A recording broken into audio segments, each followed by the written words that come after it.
Good morning and नमस्कार दोस्तों, स्वागत है आप सभी का आपके अपने YouTube channel GK search engine पर। आज है 6 फरवरी और 6 फरवरी से रिलेटेड राजस्थान करंट अफेयर्स के जितने भी इंपॉर्टेंट क्वेश्चन हैं सभी हम इस वीडियो में डिस्कस करने वाले हैं।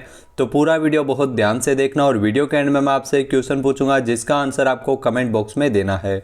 कल के वीडियो में मैंने आपसे एक क्वेश्चन पूछा था जो था जैसलमेर में आयोजित हो रहे मरु महोत्सव के दौरान मिस पोखरण 2000 प्रतियोगिता किसने जीती है।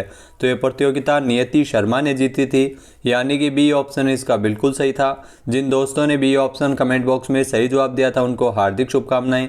राजस्थान के स्वर्ण नगरी जैसलमेर में परमाणु नगरी पोखरण में 3 फरवरी को विश्वविख्यात मरु महोत्सव का शुभारंभ हुआ था। मरु महोत्सव 2023 के तहत परमाणु नगरी पोखरी में मिस्टर और मिस पोखरण 2023 प्रतियोगिता का आयोजन किया गया था, जिसमें मिस पोखरण 2023 प्रतियोगिता नियति शर्मा ने जीती थी, जबकि मिस्टर पोखरण है वो भरत बोहरा बने थे।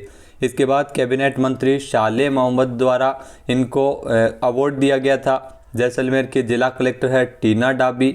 देश और दुनिया में मरु महोत्सव का आयोजन है जो विख्यात है। ये मरु महोत्सव जो जैसलमेर में 3 से लेकर 5 फरवरी तक आयोजित किया गया है। तो चलिए स्टार्ट करते हैं आज के करंट अफेयर्स। पहला क्वेश्चन है, हाल ही में नई दिल्ली के बीकानेर हाउस में विकसित स्कल्पचर पार्क का उद्घाटन किसके द्वारा किया गया है। तो इस पार्क का उद्घाटन किया था उषा शर्मा जो राजस्थान की मुख्य सचिव है, यानी कि सी ऑप्शन इसका बिल्कुल सही है। आइए जानते हैं इंपॉर्टेंट फैक्ट्स। तो नई दिल्ली के बीकानेर हाउस को राजस्थान की जो राजधानी नई दिल्ली में कल्चर हब के रूप में बीकानेर हाउस को विकसित किया जा रहा है। इसी क्रम में यहाँ पर स्कल्पचर पार्क है वो बनाया गया है। मुख्य सचिव उषा शर्मा ने 5 फरवरी को इस पार्क का उद्घाटन किया था। इस पार्क में अत्याधुनिक और समकालीन कला और संस्कृति की झलक दिखाई देती है। इंडिया आर्ट फेयर के दौरान इस स्कल्पचर पार्क की नींव रखी गई थी नई दिल्ली के बीकानेर हाउस में, जो बनकर तैयार हो गया है। इसके अलावा यह स्कल्पचर पार्क जो राजस्थानी कला, संस्कृति और विरासत को राष्ट्रीय और अंतर्राष्ट्रीय स्तर पर ख्याति से जोड़ेगा। नेक्स्ट है, राजस्थान इंटरनेशनल एक्सपो 20 से लेकर 22 मार्च 2023 तक कहाँ आयोजित किया जाएगा। तो ये इंपॉर्टेंट क्वेश्चन है, आने वाले एग्जाम में जरूर ये क्वेश्चन पूछा जाएगा।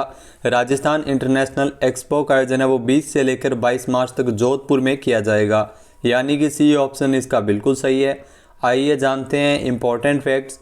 तो राजस्थान के मुख्यमंत्री अशोक गहलोत की पहल पर प्रदेश के हस्तशिल्प उत्पादों को प्रोत्साहन देने के लिए राजस्थान इंटरनेशनल एक्सपो का आयोजन है वो किया जा रहा है 20 से लेकर 22 मार्च 2023 तक जोधपुर के बोरानाडा में इसे आयोजित किया जाएगा। 5 फरवरी को इसके लिए उद्योग मंत्री शकुंतला रावत और राजस्थान एक्सपोर्ट प्रमोशन काउंसिल के जो चेयरमैन है राजीव अरोड़ा, इनके द्वारा एक्सपो का लोगो और ब्रोशर भी लॉन्च किया गया था। जोधपुर को भारत की हैंडीक्राफ्ट कैपिटल भी कहा जाता है। जोधपुर के बोरानाडा के ट्रेड फैसिलिटेशन सेंटर में लगने वाले इस राजस्थान इंटरनेशनल एक्सपो में हिस्सा लेने के लिए ध्यान रखना 28 देशों के 20,000 से ज़्यादा विदेशी बायर्स को राजस्थान सरकार ने आमंत्रण भेजा है। नेक्स्ट क्वेश्चन है, राजस्थान के किस जिले में मार्च 2023 में एमएसएमई मेले का आयोजन है वो किया जाएगा। तो ये ध्यान रखना इंपॉर्टेंट क्वेश्चन है। मार्च 2023 में एमएसएमई मेले का आयोजन है वो कोटा में होगा, यानी कि ए ऑप्शन यहाँ पर बिल्कुल सही है। आइए जानते हैं इंपॉर्टेंट फैक्ट्स। तो कृषि महोत्सव के बाद कोटा में जो दशहरा मैदान है वो अगले महीने एक और बड़े आयोजन का साक्षी बनेगा। जी हाँ, लोकसभा अध्यक्ष ओम बिरला के प्रयासों से मार्च के पहले सप्ताह में कोटा में एमएसएमई मेले का आयोजन है वो किया जाएगा। इससे पहले आप सभी को पता है कृषि महोत्सव का आयोजन है वो कोटा में किया गया था। एमएसएमई मेले में हाड़ौती के युवाओं और उद्यमियों को देश के मध्यम, लघु और सूक्ष्म उद्योगों में हो रहे नवाचारों की झलक देखने को मिलेगी और इस क्षेत्र की प्रगति भी इसमें योगदान की जानकारी है वो यहाँ पर देखने को मिल जाएगी। इसके अलावा पिछले साल 2022 में कोटा के दशहरा मैदान में डिफेंस एक्सपो का भी आयोजन है वो किया गया था। नेक्स्ट क्वेश्चन है, हाल ही में पर्यटन विभाग द्वारा जयपुर में सांबर महोत्सव का आयोजन कब किया जाएगा। तो पर्यटन विभाग के द्वारा राजस्थान के जयपुर में सांबर महोत्सव का आयोजन 17 से लेकर 19 फरवरी तक किया जाएगा, यानी कि बी ऑप्शन यहाँ पर बिल्कुल सही है। आइए जानते हैं इंपॉर्टेंट फैक्ट्स। तो प्रदेश की पर्यटन संभावनाओं को देखते हुए पर्यटन विभाग और जयपुर जिला प्रशासन के द्वारा सांबर महोत्सव का आयोजन किया जा रहा है। जी हाँ, 17 से लेकर 19 फरवरी तक जयपुर में सांबर महोत्सव का आयोजन किया जा रहा है। 3 दिवसीय सांबर महोत्सव में फेस्टिवल का आगाज़ एडवेंचर बाइक राइड से किया जाएगा और दूसरी ओर नाइट जो स्टार नाइट गेजिंग इवेंट के तहत, जिसमें रात को सैलानी सांबर के साफ आसमान में तारों को निहारने का अवसर मिल सकेगा। कई सांस्कृतिक कार्यक्रम यहां पर आयोजित होंगे। सैलानियों को सांबर के ऐतिहासिक महत्व और परिंदों के रोचक जानकारी के बारे में रूबरू करवाने के लिए खास टॉक शो का भी आयोजन है वो यहाँ पर किया जाने वाला है। तो सांबर झील जो जयपुर में स्थित है, जहाँ पर नमक का उत्पादन किया जाता है। नेक्स्ट है, हाल ही में सामाजिक न्याय व अधिकारिता मंत्री टीकाराम जूली ने किस जिले में स्थित नौगावा में कृषि महाविद्यालय भवन का शिलान्यास किया था? तो टीकाराम जूली के द्वारा अलवर के नौगावा में कृषि महाविद्यालय के भवन का शिलान्यास किया गया था, यानी कि ए ऑप्शन यहाँ पर बिल्कुल सही है। आइए जानते हैं इंपॉर्टेंट फैक्ट्स। तो राजस्थान के सामाजिक न्याय व अधिकारिता मंत्री है टीकाराम जूली और उनके द्वारा 4 फरवरी को अलवर में स्थित नौगावा में कृषि महाविद्यालय के भवन का शिलान्यास किया गया था। ये भवन 14.2 करोड़ रुपए की लागत से वो बनाया जा रहा है। अलवर जिला मुख्यालय जो अलवर है वो मुख्यतः कृषि प्रधान रहा है और इसी कृषि महाविद्यालय से किसानों को सीधा यहाँ से लाभ मिलेगा। साथ ही साथ विद्यार्थियों को कृषि विषय में प्रशिक्षण के अवसर भी स्थानीय स्तर पर भी उपलब्ध हो सकेंगे। तो अलवर के नौगावा में कृषि महाविद्यालय के भवन का शिलान्यास किया गया है। राजस्थान सरकार ने पिछले 4 वर्षों में 42 नए कृषि महाविद्यालय खोले हैं। नेक्स्ट है, मध्य प्रदेश में आयोजित हो रहे खेलो इंडिया यूथ गेम्स में पॉइंट टेबल में राजस्थान कुल 21 मेडल के साथ पदकों की सूची में कौन से स्थान पर है? तो ध्यान रखना, राजस्थान का स्थान इसमें चौथा है, यानी कि बी ऑप्शन इसका बिल्कुल सही है। 21 मेडल है वो राजस्थान ने खेलो इंडिया यूथ गेम्स में हाल ही में जीते हैं। आइए जानते हैं इंपॉर्टेंट फैक्ट्स।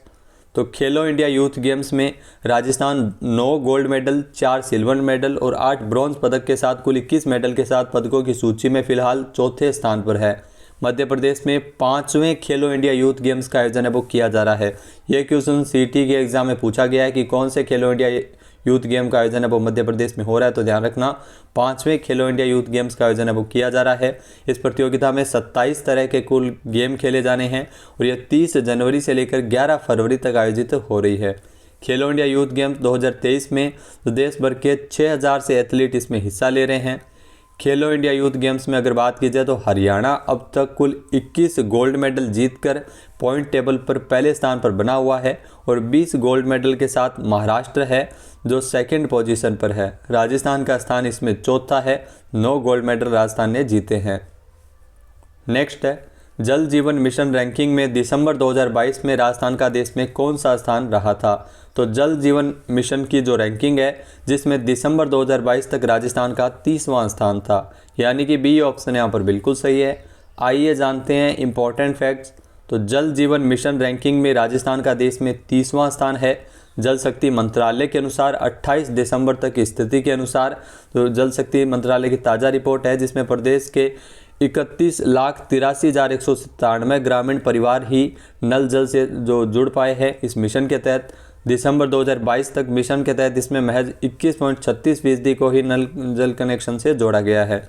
राजस्थान में सर्वाधिक जल कनेक्शन वाला जो जिला है वो नागौर है और सबसे कम जल कनेक्शन वाला जिला है वो जैसलमेर है। इसके अलावा जल जीवन मिशन की अगर बात की जाए तो इस मिशन की शुरुआत जल शक्ति मंत्रालय के अंतर्गत पीएम मोदी द्वारा 15 अगस्त 2019 से की गई थी। नेक्स्ट है, राजस्थान साहित्य अकादमी उदयपुर की पहली आदिवासी महिला उपाध्यक्ष कौन बनी है?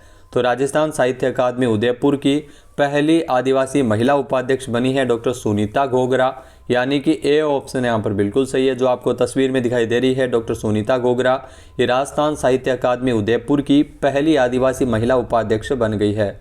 आइए जानते हैं इंपॉर्टेंट फैक्ट्स। तो राजस्थान साहित्य अकादमी के अध्यक्ष है दुलाराम सारण और इनकी अध्यक्षता में 19वीं सरस्वती सभा की जो प्रथम बैठक है वो 6 से लेकर 7 जनवरी को उदयपुर तो राजस्थान साहित्य अकादमी के मुख्यालय में आयोजित की गई थी। बैठक में ऐतिहासिक निर्णय लेते हुए आदिवासी वर्ग के भील समुदाय की डॉक्टर सुनीता घोगरा को उपाध्यक्ष के पद पर चुना गया था। पहली बार है जब किसी महिला एवं जनजातीय समुदाय की महिला को इस अकादमी का उपाध्यक्ष चुना गया है। राजस्थान साहित्य अकादमी की उपाध्यक्ष चुनी गई है डॉक्टर सुनीता गोगरा, जो डूंगरपुर जिले में राजकीय शिक्षिका के तौर पर कार्य कर रही है। और अगस्त 2022 में आपको ध्यान होगा कि दूलाराम सारण को राजस्थान साहित्य अकादमी उदयपुर का अध्यक्ष बनाया गया था। नेक्स्ट क्वेश्चन है, पहली बार कौन सा देश फुटबॉल के 2027 एशिया राष्ट्र कप की मेज़बानी करने वाला है? तो पहली बार सऊदी अरब है वो मेज़बानी करेगा, यानी कि ए ऑप्शन इसका बिल्कुल सही है। आइए जानते हैं इम्पोर्टेंट फैक्ट्स। तो सऊदी अरब है वो फुटबॉल के 2027 एशिया कप की मेज़बानी करने वाला है। एशियाई फुटबॉल परिसंघ ने इसकी घोषणा की है कि सऊदी अरब ने 1956 में अपनी स्थापना के बाद अपने इतिहास में पहली बार 2027 एशियाई राष्ट्र कप की मेज़बानी जीती है। बहरीन की राजधानी मनामा में 1 फरवरी 2023 को एशियाई फुटबॉल परिसंघ की 33वीं जो कांग्रेस के दौरान इसकी घोषणा है वो हुई है। तो सऊदी अरब है वो पहली बार 2027 एशियाई फुटबॉल कप की जो मेज़बानी करने वाला है। AFC एशियाई कप 2023 कतर में 23 में, ध्यान रखना 23 में इसका आयोजन है वो कतर में होना है, 26 जून से लेकर 16 जुलाई 2023 तक। नेक्स्ट है, हाल ही में भारत सरकार के इलेक्ट्रॉनिक्स और सूचना प्रौद्योगिकी मंत्रालय द्वारा डिजिटल इंडिया मोबाइल वैन को कहां से लॉन्च किया गया है? तो इस वैन की शुरुआत है वो नई दिल्ली से की गई है, यानी कि ए ऑप्शन यहाँ पर बिल्कुल सही है। आइए जानते हैं इम्पोर्टेंट फैक्ट्स। तो नई दिल्ली में इलेक्ट्रॉनिक्स और सूचना प्रौद्योगिकी मंत्रालय भारत सरकार द्वारा डिजिटल इंडिया मोबाइल वैन को लॉन्च किया गया था। इसका उद्देश्य डिजिटल इंडिया की पहल के बारे में जागरूकता फैलाना है और G20 की जो डिजिटल इकोनॉमी वर्किंग ग्रुप की बैठक के बारे में प्रचार प्रसार करना है। जहां लखनऊ में ये बैठक होने जा रही है। डिजिटल वैन का जो पहला पड़ाव है वो लखनऊ में रहेगा, जहां G20 की ये डिजिटल इकोनॉमी वर्किंग ग्रुप की जो बैठक है वो हो रही है उत्तर प्रदेश के लखनऊ में। तो ये देश के कई अन्य शहरों का भी दौरा करेगी ये वैन। अब बात कर लेते हैं आज के हमारे क्विज की। तो आज का हमारा क्विज है, हाल ही में राजस्थान में कैंसर जांच आपके द्वार अभियान के तहत कैंसर स्क्रीनिंग बस को हरी झंडी दिखाकर किसने रवाना किया था? एक बार फिर से सुनिएगा, राजस्थान में कैंसर जांच आपके द्वार अभियान के तहत कैंसर स्क्रीनिंग बस को हरी झंडी दिखाकर किसने रवाना किया था? इसका सही आंसर आपको कमेंट बॉक्स में देना है। और अगर ये वीडियो आपको पसंद आए तो इसे लाइक और शेयर करना बिल्कुल न भूलिएगा। चैनल पर नए हैं, सब्सक्राइब नहीं किया है तो अभी सब्सक्राइब बटन पर क्लिक करें। इस वीडियो की जो PDF फाइल है वो आप वीडियो के डिस्क्रिप्शन बॉक्स से डाउनलोड कर सकते हैं और इस क्वेश्चन का आंसर आप वोट करके भी कर सकते हैं। वीडियो देखने के लिए धन्यवाद। जय हिंद, जय भारत, जय राजस्थान।